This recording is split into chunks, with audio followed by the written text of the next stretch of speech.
So yeah, that's like a general overview for our crypto journey. So moving on, let's compare crypto with stocks.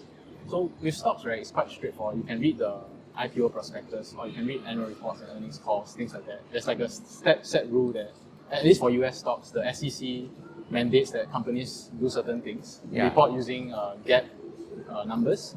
But with crypto, right, a new project can take many forms. Most of the time, people talk about what's their mission, what's their white paper, what's their tokenomics. These are the few metrics that people look at.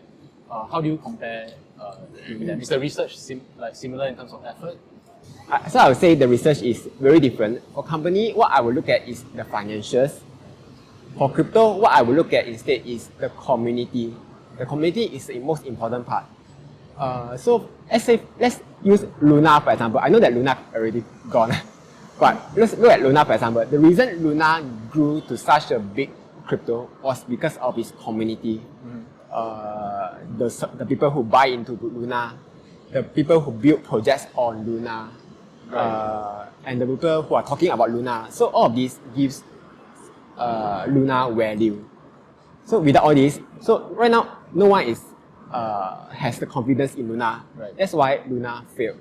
You can say that the whole thing was triggered because of UST debagging, and because of that, people lost confidence in Luna. For it to even grow in the first place, there must be a community behind it.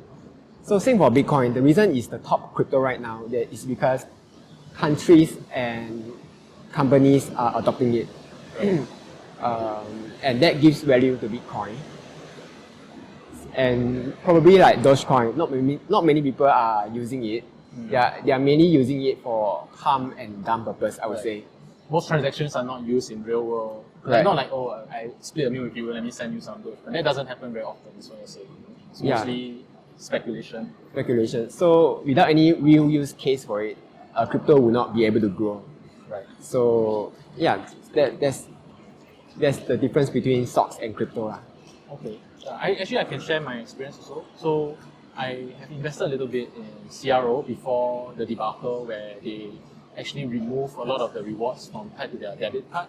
So I think that's what Kelvin, you go back to your point about community. Like the reason why such a coin can have value is not because of the technology, but rather how many people are adopting. People are actually using the debit cards for day-to-day transactions because they prefer getting crypto back instead of, say, reward points from other alternative cards.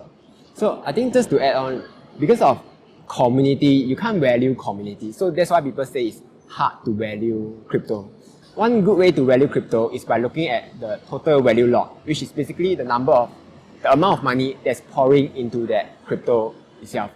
So for example, Ethereum, if you go to a website called DeFi Llama, you can see that the total value lot is going up because more and more projects are building onto Ethereum. For example, like the game SC Infinity, some crypto exchange. Even layer 2 solutions, right?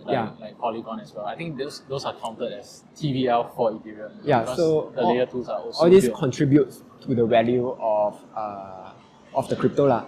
And if you look at Luna, the TVL has dropped drastically because people are pulling money out of it. So I would say that if you want to value crypto, don't look at the price, look at the TVL instead. It's a much more accurate representation of the value. I'm not experienced with this, but I know there are like growing numbers of different metrics, what they call on-chain analytics, where they're trying to basically come out with the equivalent of a PE ratio, but for crypto. So maybe TVL divided by the market cap as one example, as a way to know, okay, it's relatively undervalued. But the problem with that is, at least with stocks, right, companies will give guidance. So they'll say, okay, next year we're going to make 20% growth on revenue.